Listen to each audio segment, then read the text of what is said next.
Bismillahirrahmanirrahim. Assalamualaikum warahmatullahi wabarakatuh. Selamat sore kepada Ibu Syurmita dan teman-teman sekalian. Semoga kita semua dalam keadaan sehat walafiat sehingga dapat menyimak presentasi kali ini dengan baik.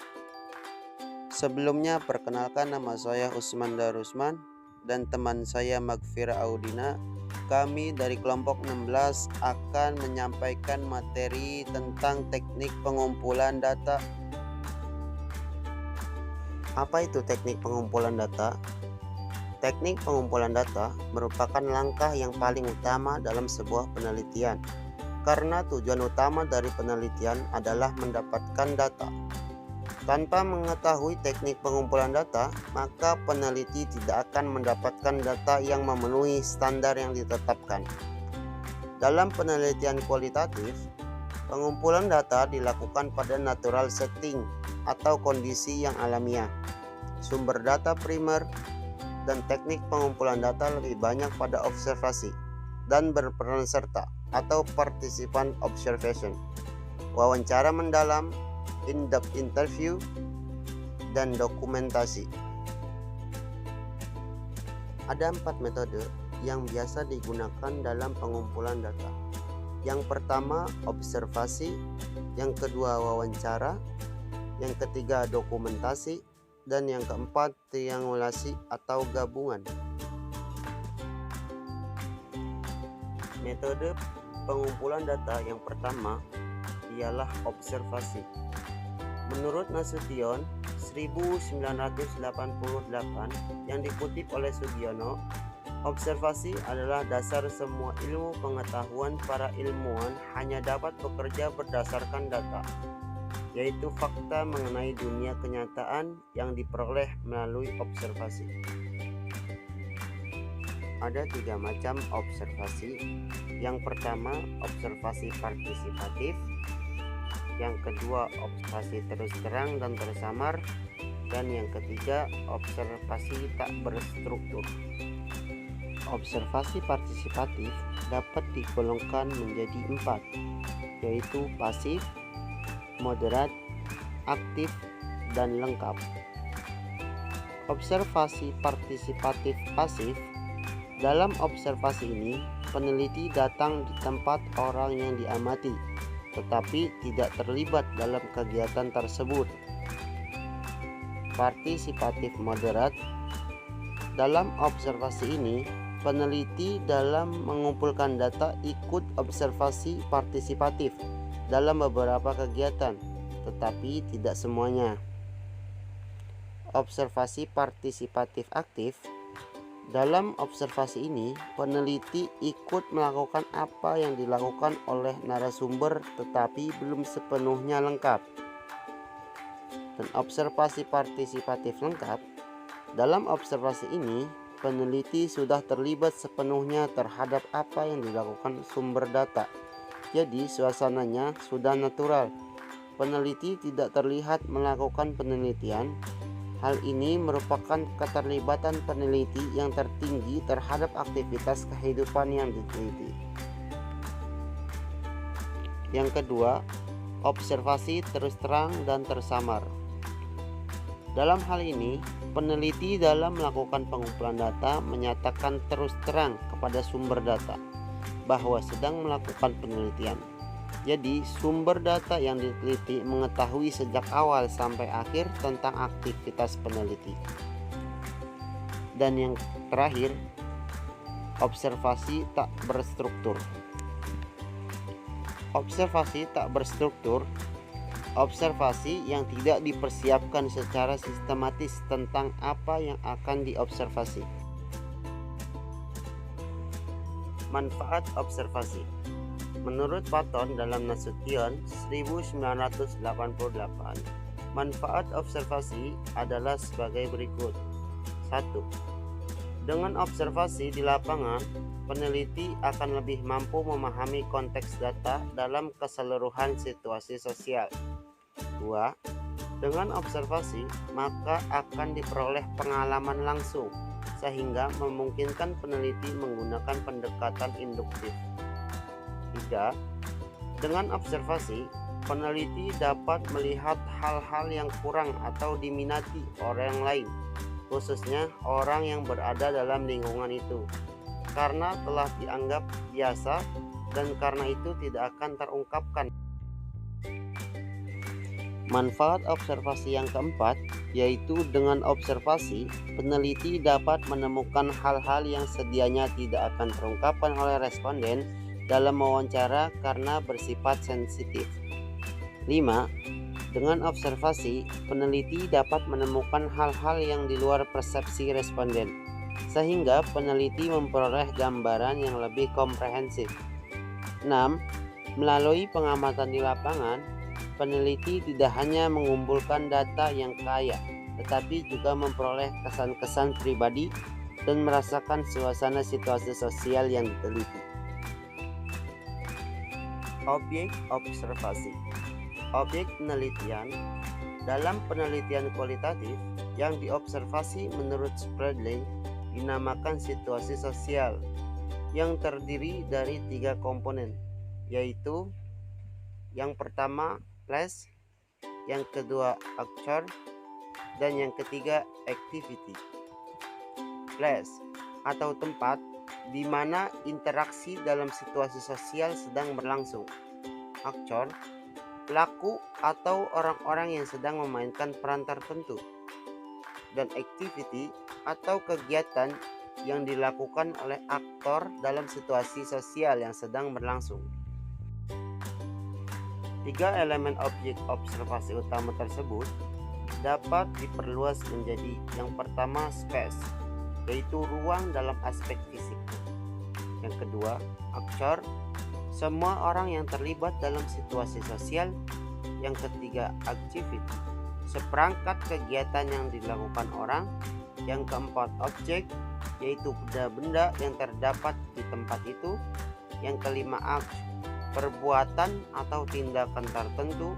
Yang keenam, event, yaitu rangkaian aktivitas yang dikerjakan orang-orang. 7. M, urutan kegiatan. Yang kedelapan, goal, yaitu tujuan yang ingin dicapai orang-orang.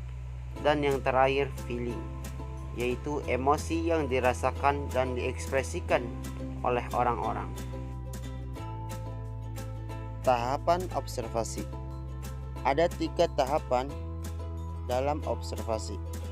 Yang pertama, tahap deskriptif. Yang kedua, tahap terfokus. Dan yang ketiga, tahap terseleksi. Tahap deskriptif ialah memasuki situasi sosial di mana terdapat tempat, aktor, dan aktivitas. Pada tahap ini, peneliti belum membawa masalah yang akan diteliti. Maka, peneliti melakukan penjelajahan umum dan menyeluruh, melakukan deskripsi terhadap semua yang dilihat, didengar, dan dirasakan. Yang kedua, yaitu tahap terfokus. Pada tahap ini, peneliti melakukan analisis taksonomi sehingga dapat menemukan fokus. Dan yang ketiga, yaitu tahap terseleksi. Pada tahap ini, peneliti telah menguraikan fokus yang ditemukan sehingga datanya lebih rinci. Metode pengumpulan data yang kedua yaitu wawancara atau interview. Menurut Esteberg 2002 yang dikutip oleh Sugiono, mendefinisikan interview sebagai berikut: a meeting of two persons to exchange information and idea through question and responses, resulting in communication and joint construction of meaning about a particular topic. Wawancara merupakan pertemuan 2 orang untuk bertukar informasi dan ide melalui tanya jawab, sehingga dapat dikonstruksikan makna dalam suatu topik tertentu. Macam-macam wawancara. 1. Wawancara terstruktur digunakan sebagai teknik pengumpulan data bila peneliti telah mengetahui dengan pasti informasi apa yang akan diperoleh. 2. Wawancara semi-struktur termasuk dalam kategori in-depth interview di mana dalam pelaksanaannya lebih bebas dibandingkan dengan wawancara terstruktur. 3. Wawancara tak berstruktur, wawancara yang bebas di mana peneliti tidak menggunakan wawancara yang telah tersusun secara sistematis dan lengkap. Berikutnya adalah langkah-langkah wawancara. 7 langkah wawancara untuk mengumpulkan data dalam penelitian kualitatif menurut Lincoln and Guba dalam Sanapia Faisal yang dikutip oleh Sugiono. 1. Menetapkan kepada siapa wawancara dilakukan. 2. Menyiapkan pokok masalah pembicaraan. 3. Mengawali atau membuka wawancara. 4. Melangsungkan alur wawancara. 5. Mengkonfirmasi ikhtisar hasil wawancara dan mengakhirinya. 6. Menuliskan hasil wawancara ke dalam catatan lapangan. 7. Mengidentifikasi tindak lanjut hasil wawancara yang telah diperoleh. Jenis-jenis pertanyaan dalam wawancara. Patton dalam Moleon tahun 2002 menggolongkan 6 jenis pertanyaan yang saling berkaitan, yaitu 1. Pertanyaan yang berkaitan dengan pengalaman, 2. Pertanyaan yang berkaitan dengan pendapat, 3. Pertanyaan yang berkaitan dengan perasaan, 4. Pertanyaan tentang pengetahuan, 5. Pertanyaan yang berkenaan dengan indera, 6. Pertanyaan yang berkaitan dengan latar belakang atau demografi. Berikut adalah alat-alat yang dapat digunakan dalam wawancara. 1. Buku catatan untuk mencatat semua percakapan sumber data. 2. Tape recorder untuk merekam semua percakapan pembicaraan. 3. Ada kamera untuk memotret kalau peneliti sedang melakukan pembicaraan dengan sumber data. Mencatat hasil wawancara. Hasil wawancara segera harus dicatat setelah selesai melakukan wawancara agar tidak lupa bahkan hilang. Peneliti perlu membuat rangkuman yang lebih sistematis terhadap hasil wawancara. Hubungan satu data dengan data yang lain perlu dikonstruksikan, sehingga perlu ditanyakan kembali kepada sumber data lama atau yang baru agar memperoleh ketuntasan dan kepastian. Teknik pengumpulan data selanjutnya yaitu dokumentasi. Dokumentasi merupakan catatan peristiwa yang sudah berlalu. Dokumentasi bisa berbentuk tulisan, gambar, atau karya-karya monumental dari seseorang. Teknik pengumpulan data dengan dokumen. Dalam hal dokumen, Botgen menyatakan hasil penelitian dari observasi atau wawancara akan lebih kredibel atau dapat dipercaya dengan didukung oleh sejarah kehidupan pribadi di masa kecil, di sekolah, di masyarakat, dan biografi. Hasil penelitian akan semakin kredibel apabila didukung oleh foto-foto atau karya tulisan akademik dan seni yang telah ada. Teknik pengumpulan data selanjutnya adalah triangulasi. Triangulasi diartikan sebagai teknik pengumpulan data yang bersifat menggabungkan dari berbagai teknik pengumpulan data dan sumber data yang telah ada. Triangulasi teknik berarti peneliti menggunakan teknik pengumpulan data yang berbeda-beda untuk mendapatkan data dari sumber yang sama. Peneliti menggunakan observasi partisipatif, wawancara mendalam, dan dokumentasi untuk sumber data yang sama secara serempak. Triangulasi sumber berarti untuk mendapatkan data dari sumber yang berbeda-beda dengan teknik yang sama. Tujuan triangulasi bukan untuk mencari kebenaran tentang beberapa fenomena, tetapi lebih pada peningkatan pemahaman peneliti terhadap apa yang telah ditemukan. Berikut adalah gambaran triangulasi teknik, di mana peneliti menggunakan berbagai macam cara seperti pengamatan, wawancara mendalam, dan dokumentasi pada sumber data yang sama. Berikut adalah gambaran triangulasi sumber di mana peneliti dalam pengumpulan data menggunakan sumber data yang berbeda-beda seperti sumber data A, B, C, tetapi dengan menggunakan teknik pengumpulan data yang sama yaitu wawancara mendalam. Tujuan penelitian kualitatif bukan semata-mata mencari kebenaran, tetapi lebih kepada pemahaman subjek terhadap dunia sekitarnya.